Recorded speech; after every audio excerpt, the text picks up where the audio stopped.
Hey guys, what is up? It's your girl Brown's Magic. I am back with another review. Okay, I saw episode 18? 18. And I'm not gonna sit up here and lie. I was looking forward to seeing that fight. I was looking forward to seeing that fight regardless of everything. Okay, so I'm gonna make the first couple parts of this like spoiler free or whatever. So if you're an anime only who's happened upon this channel on accident, hello, welcome. Also, I just noticed that a lot of people who aren't subscribed watch me. So like, are you just lurking? Like, did you like come here by accident? What? But I got some stats that said like 70% of my viewers aren't subscribed. So instead of lurking, I would appreciate if you just join the mob. Brown's mob. Hashtag join Brown's mob. Anyway, let's get on to this episode. It was so... Okay, I said spoiler free. So let's I'll get to that part when we get to that part. Let's talk about character by character. Gabby. Whatever. Nice character development. I will always take my hat off to her character development. Oh, they're not devils after all. Falco, you knew all along. I love Falco, by the way. I don't know if I've ever said that before, but I am a really big Falco appreciator. I love Falco. He's great. He's the common person, I feel like. He's every normal person watching Attack on Titan with no like weird agenda or like weird blood fetish or anything like that. I feel like everyone watching Attack on Titan can relate to Falco. Everybody's fucked up a little bit, like, oh shit, I was helping somebody I shouldn't have helped. I just really appreciate Falco, and he doesn't hate Eren for it. He gets it. He doesn't hate. And he doesn't really blame himself that much either. He's like, okay, you've done some bad shit, Gabby. I've done some bad shit too. What are you gonna do? And I just think that's, I think it's pretty cool. I like Falco. I appreciate him a lot. Who else are we gonna get on? Let's get on Yelena, because I really, really enjoyed Yelena this episode. I can tell you, like, straight up, when you read a book and you have a character's, like, voice and, like, mannerisms and everything in your head, when these chapters were just dropping and Yelena, was introduced and stuff, this is exactly how I pictured her, or them, sounding. This is exactly how I pictured her, like, acting, everything, like, the voice, the pitch, the mannerisms, everything's just perfect with Yelena, just such a good character. I personally, I hate her, but I could still say it's a good character, objectively, and still say that I hate the fuck out of her. I really hate Yelena, I do. But, at least she, like, knows what she wants. At least she goes after what she wants, and she's unapologetic about it. There is not... Well, besides Eren, or so we thought, manga readers, wink. Besides Eren, I can't really think of another character who else goes after what they want unapologetically, besides Kenny, when he was alive. And, can we just take a minute to talk about the face? Like, come on, you know what face. I'm gonna put a picture of it up, obviously, but can we just talk about the face? What is that? Like, I never knew how to interpret that face that she made there. Like, is that, like, why weren't you on board in the beginning? Like, what is that face? I don't know how to interpret that. Is she upset? Obviously. She's obviously upset, but why? Armin's like, yeah, okay, well, maybe it would just be in everybody's best interest if we just join the Aegis. And she looks at Armin like, shut the fuck up. Like, how dare you fucking speak? Like, how dare you talk? Like, what? Anyways, let's move on. We're seeing our freaking AOT veterans come back, right? We have Pixis, Shadis, we have Nile. Niall, his character kind of fell off for me after his interactions with Erwin. That was the most exciting and interesting, like, Niall, right? So cool. He gets a little part with Falco. He gives him back to his brother. That's cool. Chill, whatever. I don't care that Gabby didn't decide to shoot Niall. I don't care. I still don't like her. I don't. Here Falco is talking to all these great characters. Now, it fluctuates over the day, like over the days. If you have me on Twitter, follow me on Twitter at Brown's Tragic. But I am not really that much of an AOE believer. I'm sorry, I can't. I have to protect myself, right? But they're setting Falco up to be such an important character. I'm not going to spoil anything, don't worry. But they really are. If you're an anime only and you're watching the series right now, you'd think Falco would play a really huge role. And not just perhaps a certain ex machina moment, but like to the narrative itself. Not to the plot or like what's, happening in the moment in the story, right? But to the narrative itself, it seems like he's being set up to be an important character, right? Under the tree, talking to Eren, getting like in-depth, like getting Eren's tea, if we're being honest. Like Falco literally got some of Eren's tea back in Marley when he was helping him out, right? He was the one in the room with Eren and what's his name, Reiner, And now he's talking to Niall. He's talking to like the veterans of AOT, right? He's here for all of these important events. You would think he's being set up to be a really important character to the narrative as a whole. Which, he obviously he has a spot in the narrative, right? He's the fucking person who believes in people or whatever, and he's like nice and like not brainwashed as badly as everyone else. And he obviously, like, I didn't sit down and like think piece it, but he obviously has a spot in the narrative, like just for what he is, like from the manga. Okay, I'm not gonna spoil anything, so let me shut up. But he obviously has his place. Like that wasn't really a spoiler. I don't know why I'm getting so like yoop. But yeah, so he's set up as like a nice guy. Whatever. We'll leave it at that. Anyways, let's move on. Mikasa's pretty cool this episode, I like the fact that she's questioning herself. She is that, she's like, I do want to help him, but maybe it's I just like the character progression. This is her chance, right, to develop as a character and not just being Eren, whatever. I never really bought into the fact that that's all her character is Eren. That is a lot of her character, but I've seen the cute like dynamics with her and Sasha and whatnot, like I appreciate all of that too. I'm not sitting up here saying that's all Mikasa is good for. It's a lot of what she's good for. I'm not gonna sit up here and lie, but I see the little nuances and stuff too, but I really like her character, her questioning herself. We'll leave it at that. I can't find the words today. I don't know, whatever. Next person I want to talk about. Can we talk about Connie? I don't know why, but he's really irritating me. Like, anytime he opens his mouth, I'm just upset. And I remember reading the manga, and, like, since none of my friends in real life, like, they all dropped AOT. Like, 2015, 2016, they dropped it. Like, it was hot. They dropped it. And I was the only one in my entire friend group still following it. Like,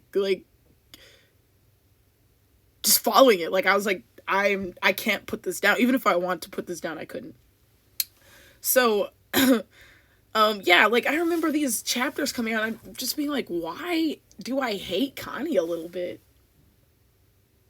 Why do I hate him a little bit? But, whatever, like, somebody tried to defend him in my comments the other day. Like, I get it. I know it's realistic. I know he just had his best friend die. I know, I know. But all of them are in the same predicament. All of them. All of them are in the, they all liked Sasha. He was her best friend, right? But Mikasa liked Sasha. John liked Sasha. And they weren't as irrational as he is. Oh my god, like, I almost spoiled something. Anyway, if any anime only, please let me know if you're an anime only and you watch this channel. You're really playing with your life. Watching my videos, you're literally playing Russian roulette, because I might let something slip. I'm not gonna fucking lie. Who else do I want to talk about? I wanted to talk about, Reiner. Let's talk about him, right? So, the elephant in the room. He has the most well-developed character development in the entire series. He does. We get the most, like, vulnerable. Second to Eren. Pre-time skip, right? We get the most vulnerable look into this man's mind than any other character in the series. I want to say besides Eren, but, wait for the manga reader section. We'll get into that. But anyway, I'm trying to wrap this section up, real quick so I could talk to my manga readers. But yeah, comment if you're an anime only. I really want to know. Like, I really want to know. Also, comment if you're, like, not subscribed and, like, you just stop by. I'm not, one of those people who's gonna guilt you into subscribing. It's just, like, I don't know, like, 70%.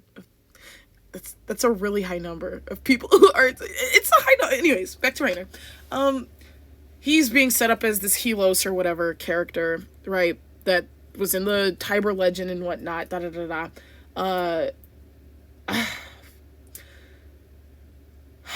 reading the manga and seeing this animated, I just remember, I can only relay it back to how I felt while reading it, right? It was just so hype. He's like, why do you keep fighting? Why do you keep fighting? And I am going to touch on this in the manga section, where I do all the spoilers and whatnot, right? But I was just so excited reading this shit, right? I was like, damn, like, he don't know who he messing with. Eren's not gonna stop. Eren is not gonna stop, Reiner. You don't know. You don't know. Like, what do you mean, give up? Like, he's not gonna do it. You don't know what you got yourself in for. He took down 2 Titans by himself and soldiers. And, like, I was like, I can only refer to those chapters as gas. Like, those chapters were literally gas. And I never fucking say that. Look through all of my videos. I never fucking say that. But those fucking chapters were gas. I'm not even I can't make this shit up. The fandom, when those chapters came out, fucking gas. Just everything was fucking gas. Oh my god. Yeah, let's move on. Okay, remember how I said that Yelena is one of the most unapologetic people, whatever. Flo is, I would say, second to that. Flo, whatever. Oh my goodness. Right, like, he is very much giving, like, Mussolini. I'm not gonna fucking lie. He is giving Mussolini. But he's fucking right. It's one thing to be Mussolini and you're batshit crazy. But if you're Mussolini and you're making sense, he gives off that vibe. Like that fucking... Usually I hate the characters that's like, oh, I just always tell it to them straight, I always tell it I gotta keep it real. Like, I hate characters like that usually. Because I hate people like that in real life. Even though I am that person. Anyway, that's besides the point. Freaking... What was I gonna say? Flo. Yeah, I usually hate the person that's like, I'm gonna keep it, but he's right. Like, okay, I'm gonna choose a gas character of each episode. This episode, I'd say the gas character was Zeke. Okay, let's move on to Zeke. Oh, before we do that, I remember what I was going to say. I was going to say John. I didn't like John a lot at first because he was one of those characters where I just gotta keep it real. I just gotta keep it straight. I gotta keep it 100. You know, like, I really fucking hate that person in the room that's like that, right? But when you need that person in the room, you fucking need that fucking person in the room. And that's John and Floke, especially in the series right now. They're that annoying ass person. I just gotta keep it real. You know, like in a situation where it's not even life or death. They just gotta keep it real. And they're just being an asshole and they're hurting everybody's feelings, right? That's John and Floke.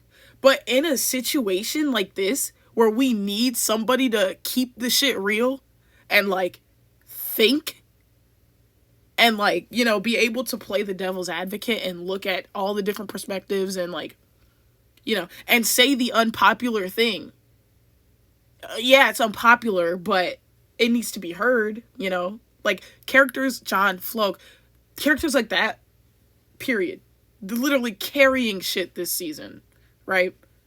But anyways, on to Zeke. So, I've never hated a character more in my life than when I hated Zeke. You know, I don't self-insert as Levi at all.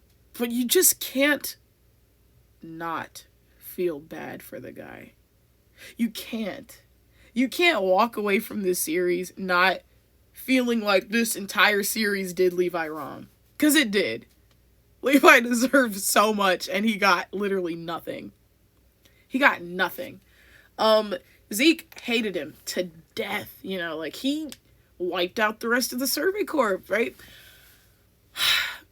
But that scene, and I'm sorry, it's annoying, I'm sure, but reading that scene in the manga where he's like, Eren, you've done well by yourself. Leave it to your big brother to handle the rest. I was like,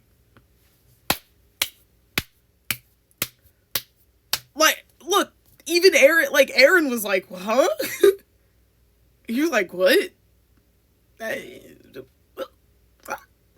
I always had like a soft spot for like how Zeke actually views Eren as a brother, and his like objective is to save him from like brainwashing and whatnot, you know, because all Zeke ever wanted in life was to lead a normal life and like have his parents say we're proud of you. Isn't that so sad? Have his parents' attention. Have his parents play with him. That's all he ever wanted, right? He just wanted to be normal. And he got all of this shit piled on him. Literally shit. He got all of this shit piled onto him. And he's like, wow, this is bullshit.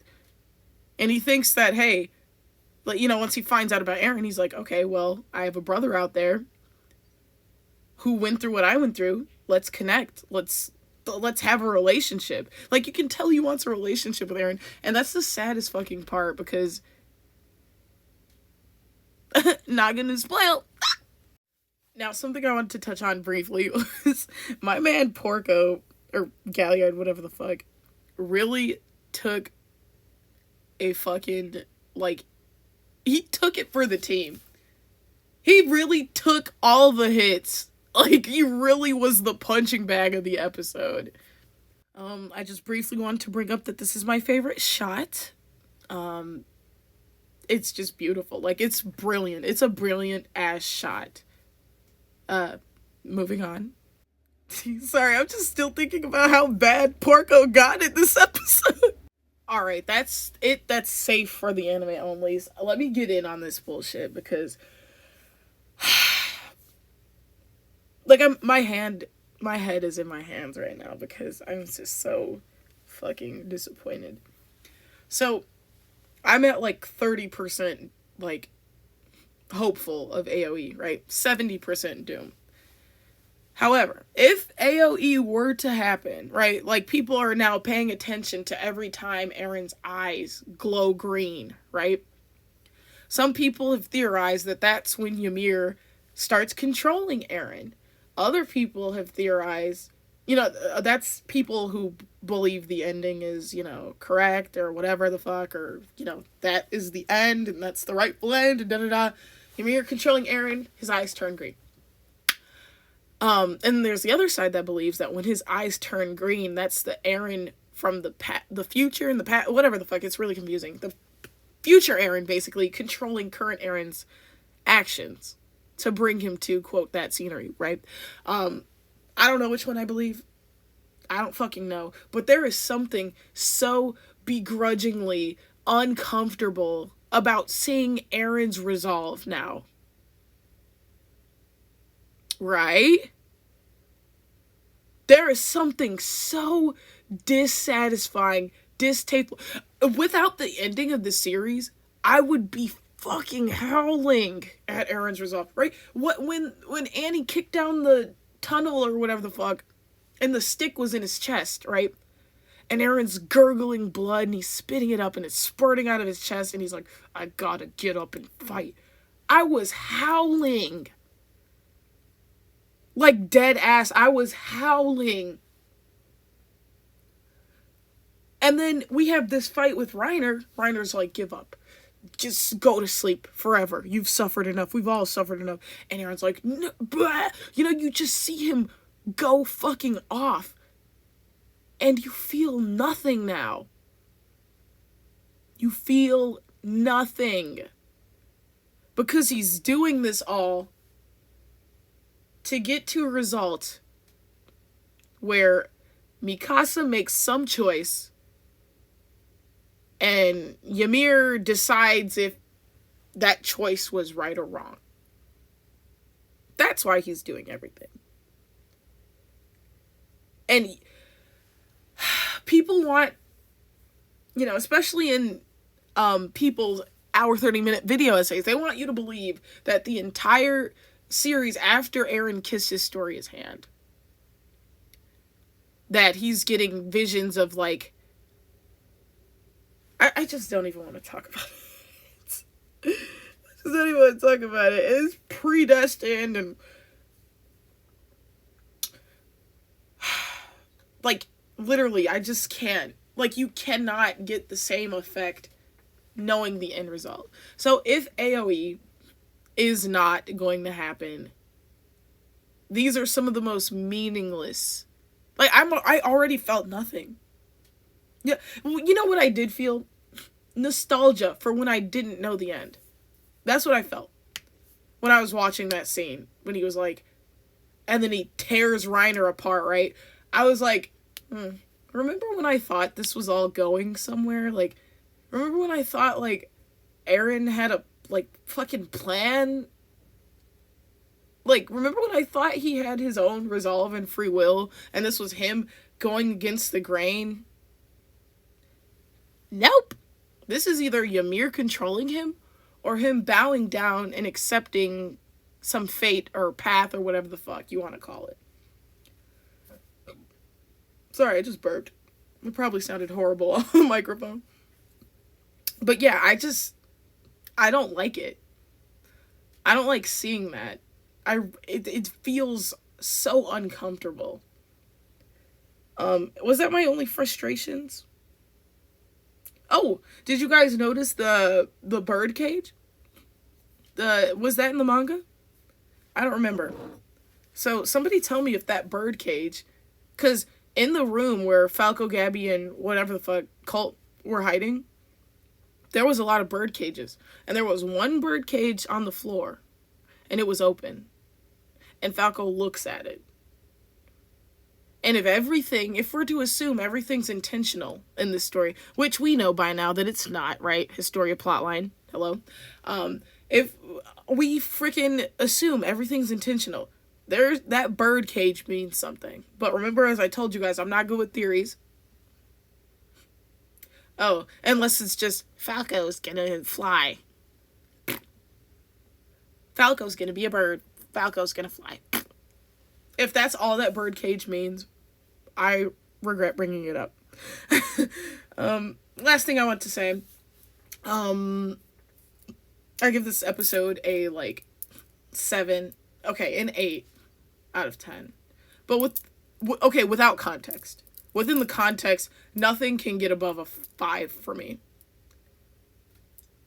But without context, 8 out of 10. If I did not know, if I was an anime only and I did not know where this was all leading up, 8 out of 10. Good battle. Good. But one thing I do want to point out, my last final point. I understand what some people are saying about the animation, right? I don't believe in attacking studios and whatnot. And I also don't believe in giving excuses about the time they only had 2 months to... I don't believe in excuses like that, right? Make it work. Make it fucking work. Put some of those other projects on hold, or do whatever you gotta do to make it work. Don't put out a shitty quality product, you know? There's no, oh, you should just accept it because, I don't know. But I also don't believe in giving them a hard time over it. You know, if it's not your cup of tea, fuck, whatever. Don't flood the Mappa Instagram, the page, whatever, the Twitter. You don't have to do all that. Like, what the fuck? You don't get paid to do that. But I'm a strong believer in critiques. You can critique any and everything. So in my opinion, if something isn't up to the standards that you would prefer, I would advise you to say something about it and speak your mind. You don't like it? Oh, okay. Well, this person agrees with you, that person doesn't. That's it. Like, that's literally it. It doesn't have to become fuck Mappa, you know, but it also doesn't have to become fuck you for saying fuck Mappa. It's just... Sorry, I'm congested. Like, I don't know what's going on. But let the animators animate. You don't like it, you can voice your opinion. You know, that's fine. You can, you know, as long as you're not harassing anybody, who cares? But I do want to say that I see what the people who are talking shit about the animation are saying. And I was trying not to notice the first episode, but I noticed this episode. It stood out like a sore thumb. So what I saw on Twitter was the animation isn't that bad. Like, the drawings themselves are not that bad. But when characters start moving, that's when shit gets weird. That's what I saw on Twitter. And I was like, right. So then Sunday came, and I was watching it.